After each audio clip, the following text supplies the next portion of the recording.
Hello once again, आप सभी लोगों का एजुकेशन में स्वागत है। मैं फिर से हाजिर हूँ एक नई वीडियो के साथ, नई अपडेट के साथ और नई जानकारी के साथ। चलिए इसमें देखते हैं। सबसे पहले तो इस न्यूज़ के माध्यम से आपको एक चीज़ की बहुत बड़ी खुशखबरी है कि जो उत्तराखंड है, ठीक है, जो उत्तराखंड है, उत्तराखंड में एएनएम के लगभग 500 पदों पर विज्ञप्ति जल्द, बहुत ही जल्दी जारी होने वाली है। ठीक है, सबसे पहले उत्तराखंड में जो है लगभग 500 पदों पर एएनएम की विज्ञप्ति जारी होने वाली है। दूसरी इसमें एक चीज़ और है, जो कुछ डाउट्स से हैं, बहुत सारे बच्चों के डाउट होते हैं। बहुत सारे बच्चों के मेरे पास कमेंट आते हैं कि सर मैं आर्ट बैकग्राउंड से हूँ, क्या मैं एएनएम के लिए फॉर्म भर सकती हूँ या नहीं हूँ, इसकी एलिजिबिलिटी क्या होनी चाहिए, कितनी परसेंटेज होनी। तो इसमें सारा कुछ दिया गया है, क्योंकि अब रिसेंटली है जो एएनएम की नई जो नियमावली है, ठीक है, जो भी गाइडलाइंस है नई जारी होने वाली है। ओके, तो सबसे पहले तो ये न्यूज़पेपर है और ये न्यूज़पेपर की ये कटिंग है, तो इसमें देख लेते हैं कि क्या क्या है। सबसे पहले इसमें देखें कि एएनएम भर्ती में आर्ट और साइंस की बाध्यता क्या क्या कर दी गई है, ख़त्म कर दी गए थे। देखो पहले बीच में क्या हुआ था, स्टार्टिंग में जब क्या हुआ था, एएनएम के जो क्या थे, मतलब वैकेंसी आती थी या फिर एएनएम सिर्फ साइंस वाला ही कर सकता था।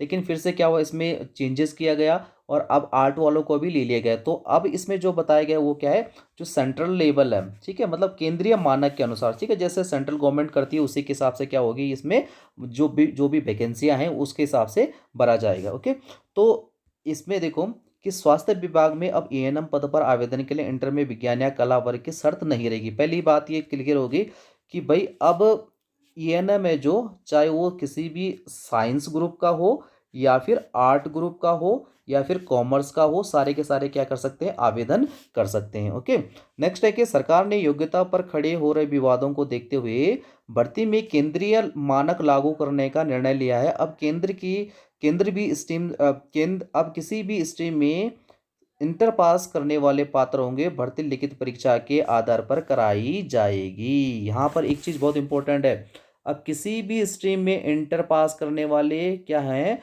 जो भी क्या है विद्यार्थी, वो क्या है भाई, अप्लाई तो करेंगे, लेकिन अब जो भर्ती प्रक्रिया है, भर्ती प्रक्रिया के लिए क्या होगी, लिखित परीक्षा होगी।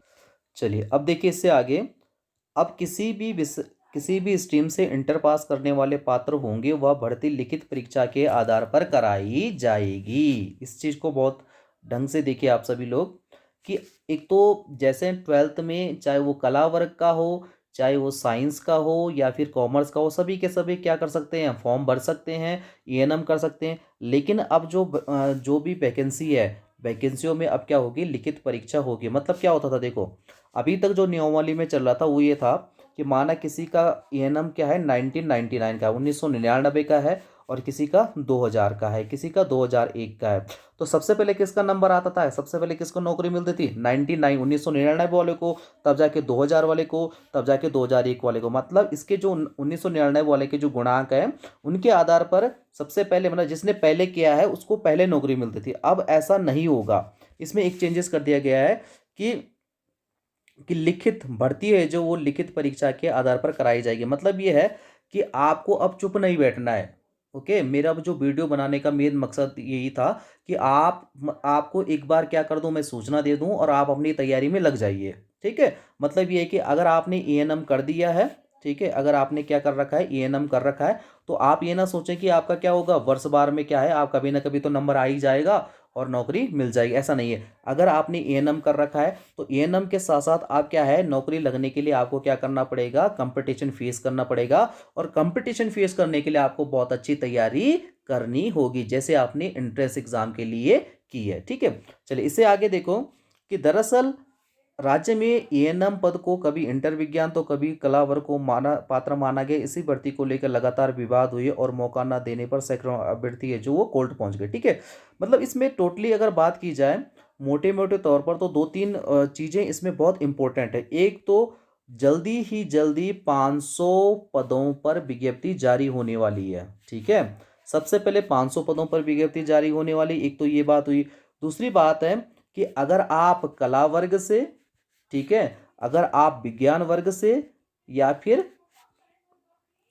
वाणिज्य यानी कॉमर्स वर्ग से हैं, तो आपको बिल्कुल भी टेंशन लेने की जरूरत नहीं। अगर आप एएनएम बनने की इच्छा रखते हैं, ठीक है, अगर आप एएनएम बनने की इच्छा रखते हैं, आप कला वर्ग से हों, ठीक है, आप क्या हो मतलब विज्ञान वर्ग से हों या फिर कॉमर्स हो, चाहे आपके आर्ट हो, साइंस हो, कॉमर्स हो, आप सभी के सभी फॉर्म भर सकते हैं, ठीक है। एंट्रेंस एग्जाम दे सकते हैं। एंट्रेंस एग्जाम देने के बाद आप एएनएम कर सकते हैं, और एएनएम करने के बाद आपके फिर से क्या होगा, नौकरी लगने के लिए आपके पास क्या होगा, एक कंपटीशन, ये कम्पिटिटिव एग्जाम होगा, और उस एग्जाम के आधार पर ही क्या होगी, आपका चयन होगा, ठीक है। तो इसमें दो तीन चीज़ें एक हैं जो आपको देखनी है। सबसे पहले तो आप चाहे कला वर्ग हों या फिर साइंस वाले हों या फिर कॉमर्स वाले हों, आप एएनएम के लिए एलिजिबल हैं, एक, ठीक है। दूसरी चीज़ क्या क्लियर हुई है इसमें, कि आपको क्या करनी है, तैयारी करनी है, ठीक है। तैयारी किस चीज़ की करनी है, वो करनी कम्पिटिटिव एग्जाम निकालने के लिए, ठीक है। दूसरी तीसरी चीज़ ये है कि सबसे बड़ी खुशखबरी की बात यह है कि भाई लगभग 500 से अधिक पदों पर जल्दी विज्ञप्ति जारी हो जाएगी, ठीक है।